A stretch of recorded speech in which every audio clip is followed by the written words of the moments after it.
guess what we're going to be talking about today? Hi, my name is Manita. I'm a Cambly tutor and welcome to my channel. Today we are going to talk about two things that you need to have ready before becoming a Cambly tutor. Number one, let's talk tech, and number two, let's talk experience and qualifications. When you tutor online, you really don't want anything to go wrong. So first and foremost, obviously you need a very good computer or a laptop to work from. Unfortunately, you cannot use your phone or your iPad or iPhone or anything like that. You have to have a stable computer, so a desktop computer or a laptop. A very good internet speed, okay? Well, it doesn't have to be very high. It could be just the normal internet speed that you maybe have at your house, but it has to be a minimum of 10 megabytes per second download and 3 megabytes per second upload. If you don't have that high, then you could just get another package and make some adaptations. I'm sure it won't be a lot of difference in cost because actually 10 megabytes and 3 megabytes it's per second upload and download it's not a lot. Hello? I can't hear you. Can you hear me? Hello? Just joking. Okay, so if you have a headset, totally go for it. Plug it in and use it. Well, I don't like headsets personally, and that's one of the reasons why I love working for Cambly, because they don't force you to wear a headset. If you have a microphone that has a very good built-in microphone, it's totally okay, you could go for it. So I'm very happy to have that and lucky to have that, so I don't want to wear a headset, so you don't have to. So if you have one and you want to use it, totally go for it, but it's not a requirement. But if you have a good camera, that would be absolutely to your advantage. I use a very good camera, which is a Microsoft Live Cam HD camera. And I think it's really worth investing in a good camera. I'm not promoting that brand, of course. You can buy any brand you wish, as long as it is of good quality and crisp video footage can be taken with it, because you want to give your child or student that you're working with the best visuals, because visually, obviously, there's a lot of stuff that you're doing in your visual while teaching them. So you want to have a good camera and you don't want any problems with them not hearing you. I personally would invest in a good mouse to use, because you do a lot of maneuvering and writing and clicking of buttons on the platform, so you need a good mouse. I personally don't like the built-in mouse in the laptops because you don't actually have very good control over that, and yeah, it's just not very user-friendly for me, and I want things to go smooth when I train and when I speak with my students. So if you have a good mouse, totally use it. If you don't, I would invest in one. They're really inexpensive and it just makes your classroom experience so much easier. So Cambly uses Google Chrome for their platform. So if you don't have Google Chrome on your computer, you should get it, download it. And I think that's one of the reasons also why they don't allow you to use your iPad or iPhone or anything like that.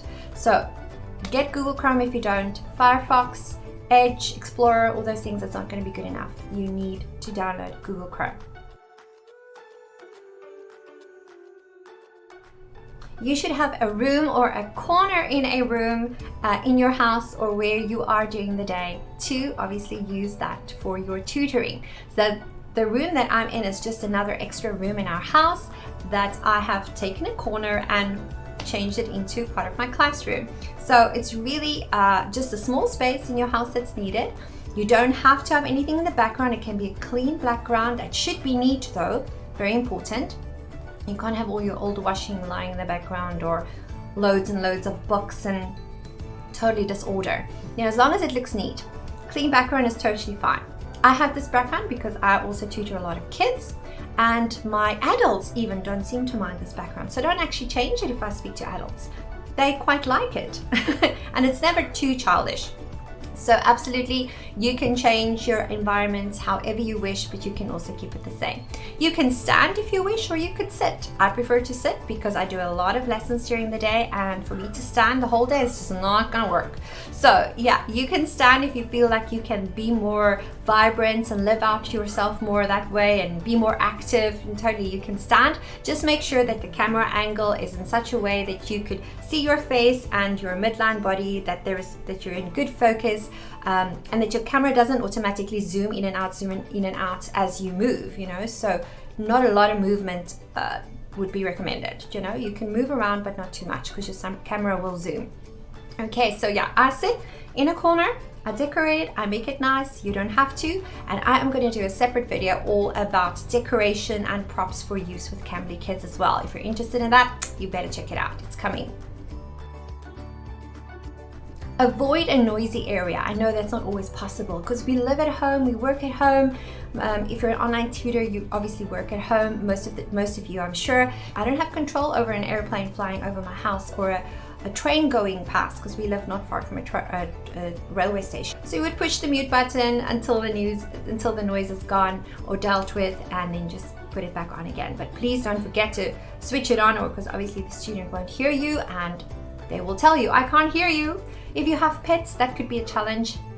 Try to keep the pets in a corner or in an area in the house where they won't be very noisy, or keep them outside. But yeah, dogs and animals aren't really allowed in the environment. Well, if you do bring them in and if they are here, it's not a biggie as long as it doesn't disrupt the class and make noise. Okay.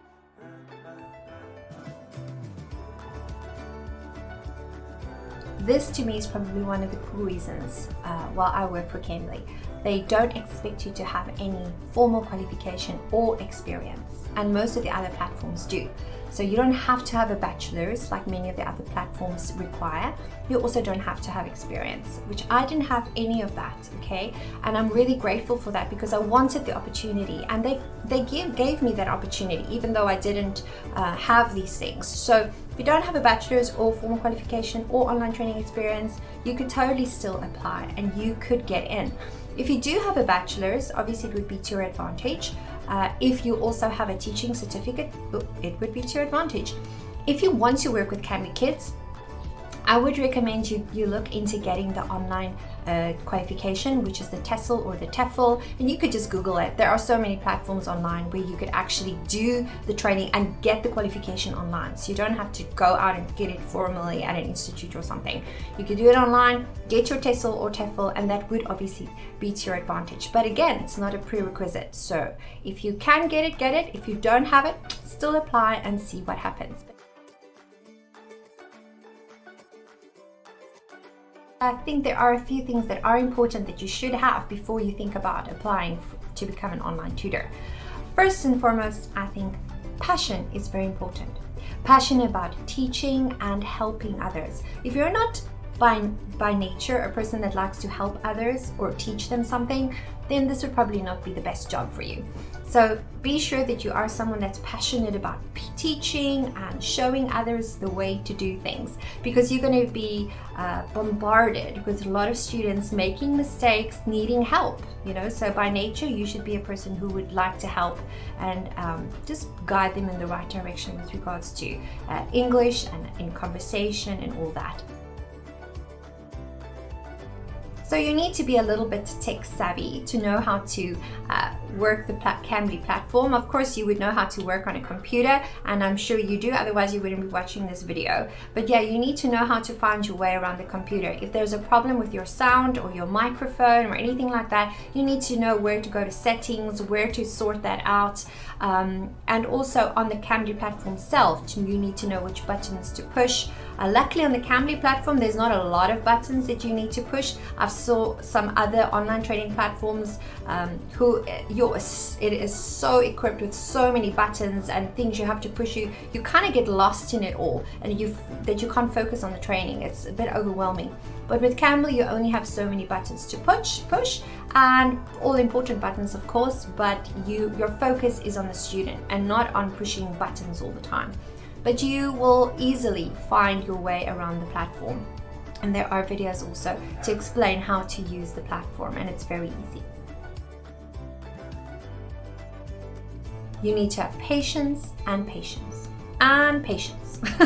Because like I said, your students will make a lot of mistakes and they're going to need a teacher who's patient.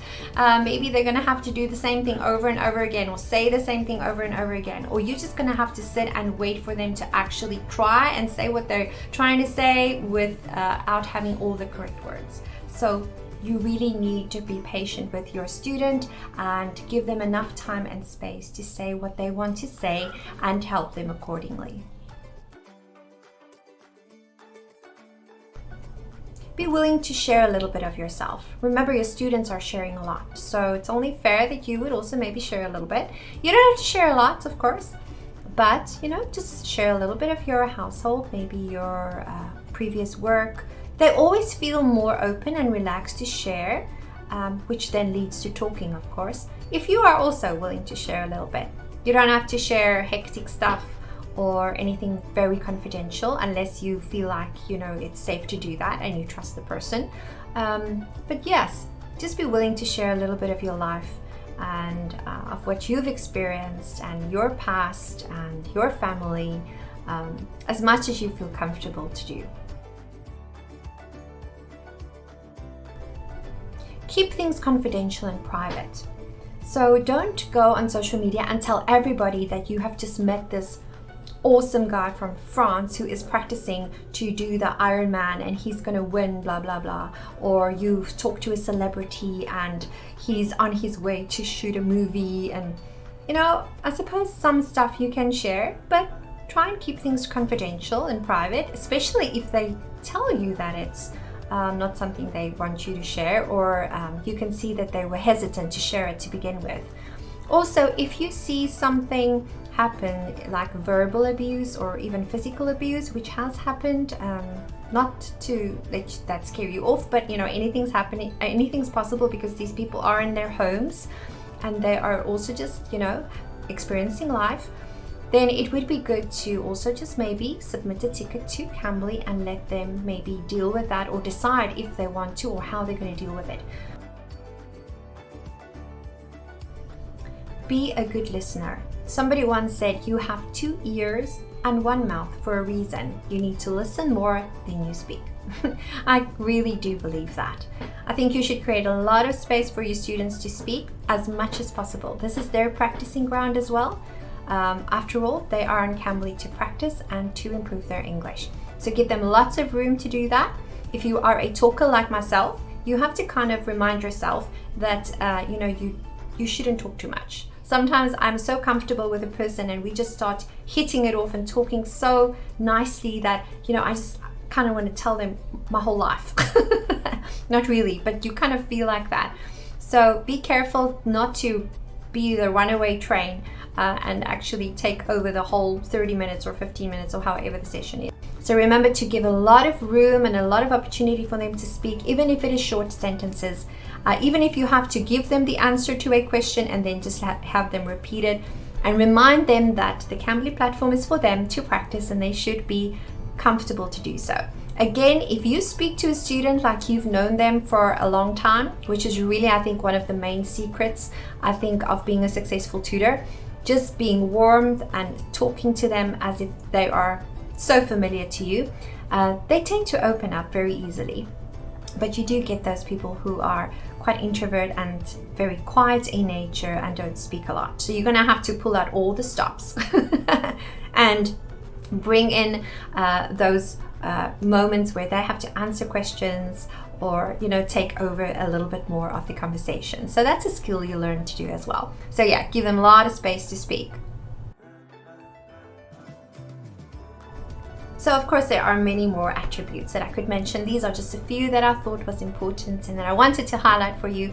I hope that you could benefit from some of these, that they would inspire you and help you, and to be more courageous going into those conversations, not to be scared, but to be brave and be full of passion and be full of enthusiasm and just go in sharing and being a fun person to talk with, giving a lot of room for people to speak back to you. And when you see the 15 minutes, the 30 minutes, the 60 minutes is gone and you've actually had so much fun doing that.